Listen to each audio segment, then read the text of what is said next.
Hey everybody, this is Vice and Bell bringing you another live gaming sanctuary update. There's a bit to talk about in this update. I guess I can start with discussing the pickups and what we're currently playing. We didn't pick up as many items as usual because we're cutting back a little. We bought a new car and we're planning on moving soon, but I'll say more on that later. For now, I'll just show photos we took of the car a few days ago, even though we're still hooking it up at the end of this first clip.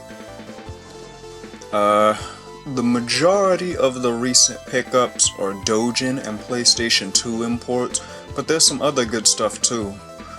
We finally have the original PlayStation version of Valkyrie Profile, and we picked up Mugen Souls and Dead or Alive 5 as far as recent releases.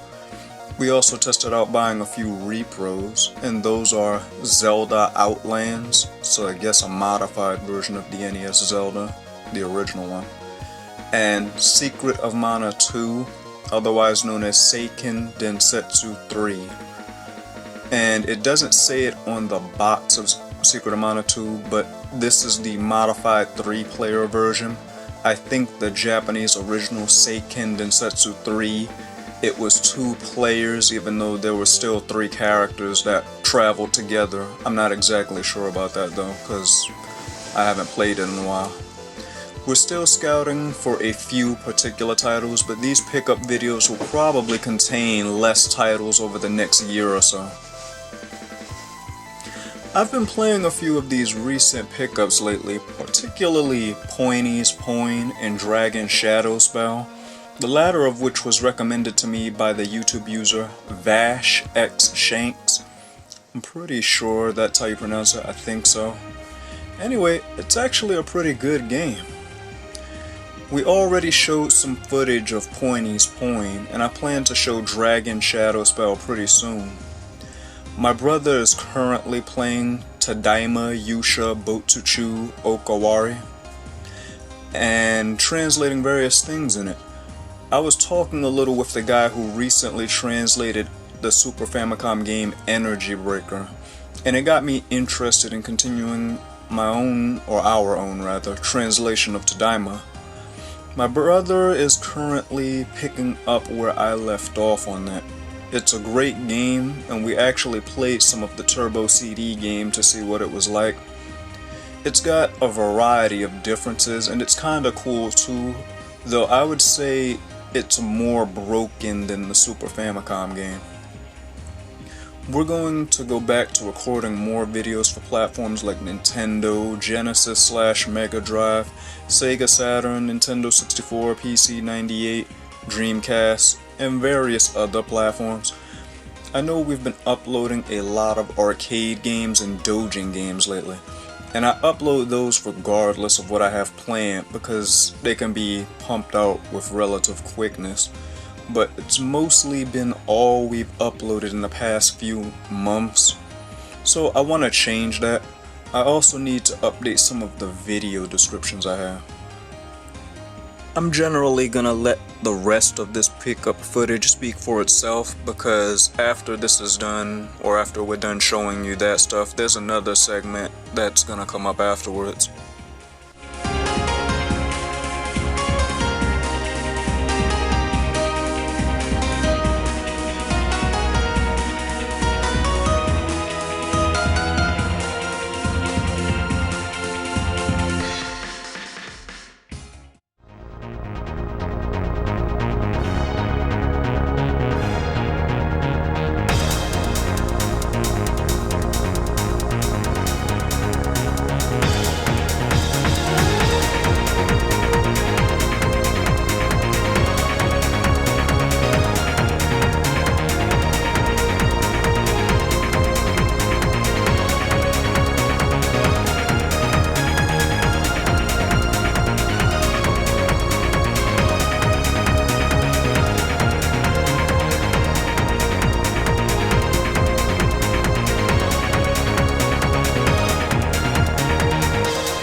And we're back.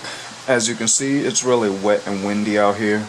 I live near the East Coast, but not directly on the coast, and we're currently feeling the effects of Hurricane Sandy out here. We're just sitting out on the patio and just kind of absorbing all of this. I might not go to work tomorrow because it's supposed to get even worse by Monday, with wind gusts currently on Monday at around 75 miles an hour. I do have to admit the breeze feels pretty good though, right now.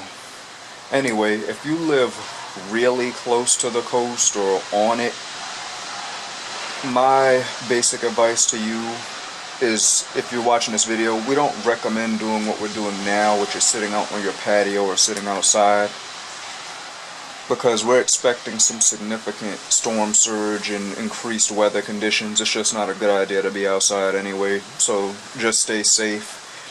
We're bored and can't really go anywhere right now, so we're vlogging out here.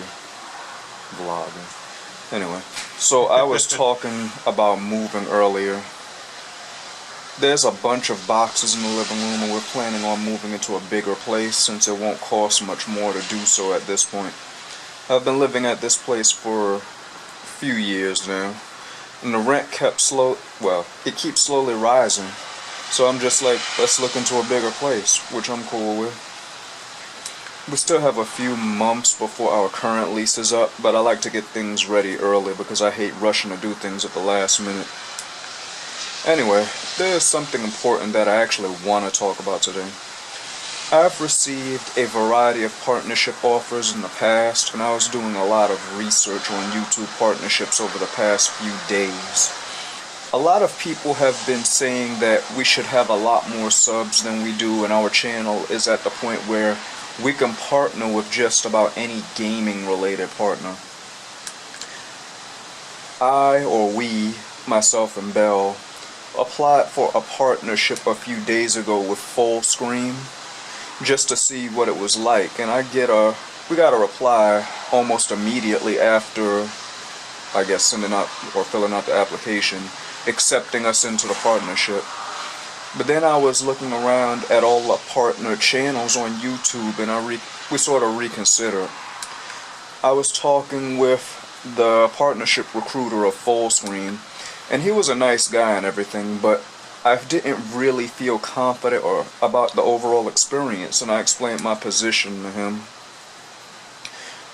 as to how I felt about it. What I'm about to say isn't a direct criticism of partnership programs, but an observation I've had with some people who are currently partnered in networks. A lot of people think that if they partner with a network, they're automatically immune to copyright laws and can bend the definition of fair use to suit their purposes, or that this gives them free rein to talk to people any old kind of way. I've heard various things. One of the most interesting, for lack of a better word, I guess, is that you must do commentary to add value or to validate gameplay footage. Otherwise, it's not fair use. Adding commentary to a video, I have to say, doesn't give you ownership of the game, images, sounds, or other material. Some people feel that commentary actually gives them more ownership over their videos or footage. It doesn't.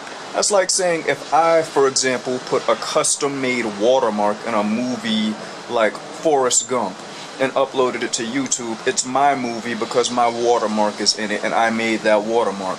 That's a ridiculous claim, obviously. Cool. You know, it's just crazy, man. There are partners on YouTube that don't really use commentary, and they're still popular. What it really boils down to is who has the potential to earn the most money. And that's understandable. You don't want to partner with somebody if they don't have potential, or they're just doing it for money to the point where the quality of their work suffers. However, if you have rules in place that wouldn't allow you to qualify for partnership, you shouldn't bend them just because you might be more popular. I guess what we are trying to say is that most networks are still in a gray area, and there are so many people out there that don't really understand copyright in even the slightest form. but simply want to believe that they do if they can make a quick buck. I changed my mind primarily because the guidelines didn't make sense to me, and I don't get involved in things that don't add up. Instead, we're going to do something else that I know is legal. I'm allowing people to offer donations. We've talked about it for a while, and we feel we can at least put it out there now, so just to see what people might think about that. Now, the pros to this. Almost no ads in my videos, unlike many associated partners and networks. For instance, I came across a partner that had a video from a week ago with 8 or so views.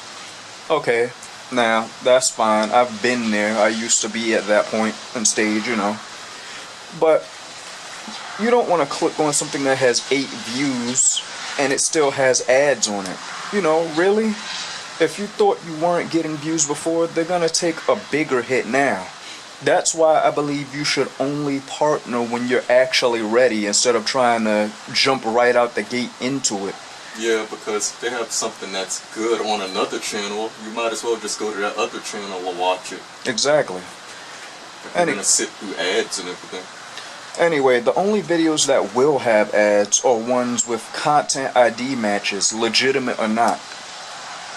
Now, excuse me. Bandai Namco might put ads in a video of mine, which is perfectly fine with me. What isn't fine is when fake YouTube entities or third parties put fake matches on your videos in an effort to get money for content that they don't own. And you know, it's funny. I like the word entity that YouTube tends to use, or they may be using it, they're still using it or not, I'm not sure.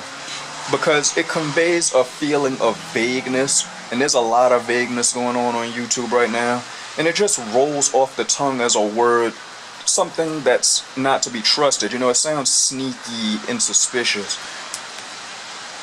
Now, generally speaking, 95% or more of our videos don't have any ads at all. Unless I like a channel, I don't want to sit through an ad and in some cases a 30 to 60 second video intro just for the video to actually start, which is different from, say, a gaming introduction and loading screens and all that stuff that are natural parts of the gaming process when you're recording. Another pro to this is you aren't obligated to donate, obviously. It's not, I've never tried to force anything on my viewers in that regard. Where it's just something we're testing for the time being. Now, people may ask, what do we provide that would compel us to donate to you? After all, the basic definition, or one basic definition of a donation, is the act of giving to a fund or cause for services rendered. And what service do we provide outside of playing seemingly random games on YouTube? Well, I can answer that for you. That's not a problem. We do provide another service. We are in the business, if you want to put it that way, of offering nostalgia to our viewers. Think about it for a second. Usually, when you forget a game, it's something obscure, like the stuff on our channel. You don't usually forget things like Call of Duty or Final Fantasy. You forget something like No One Can Stop Mr. Domino or G-Police or random low-profile game number 674. Me and Bell have been going through our comments and can reference at least 100 comments with the word nostalgia in it. Never mind comments with words like memories or other words associated with the past. It's a good feeling when you can honestly say that you've contributed to something, like hearing people rediscover their childhood or give clarity to those blurry images you have in your mind. Nowadays, I still have some of my own things I can't remember clearly that I wish I could. We are tracking the games down and buying them and uploading them to YouTube so that you don't have to. Not that we're saying, that makes us, like, almighty or anything, because it doesn't. We do that because we want to, but it's also good that you don't have to. In giving free publicity and, in some cases, support for developers and publishers. You may not agree with everything we say, but that's a good thing. Because as you know, we tend to speak our mind. We can promote a game by way of video footage and some people will think that game is good, but we don't necessarily feel that that game is good. Or some games that are perceived as bad, we feel are good for various reasons because we usually tend to validate or explain our opinions. Anyway, I'm going to wrap this up here as there isn't much daylight left and I'm not going to sit out here when it gets dark. If you're on the East Coast, don't do anything crazy and don't underestimate the hurricane area. For everyone else, take care and we'll talk again soon.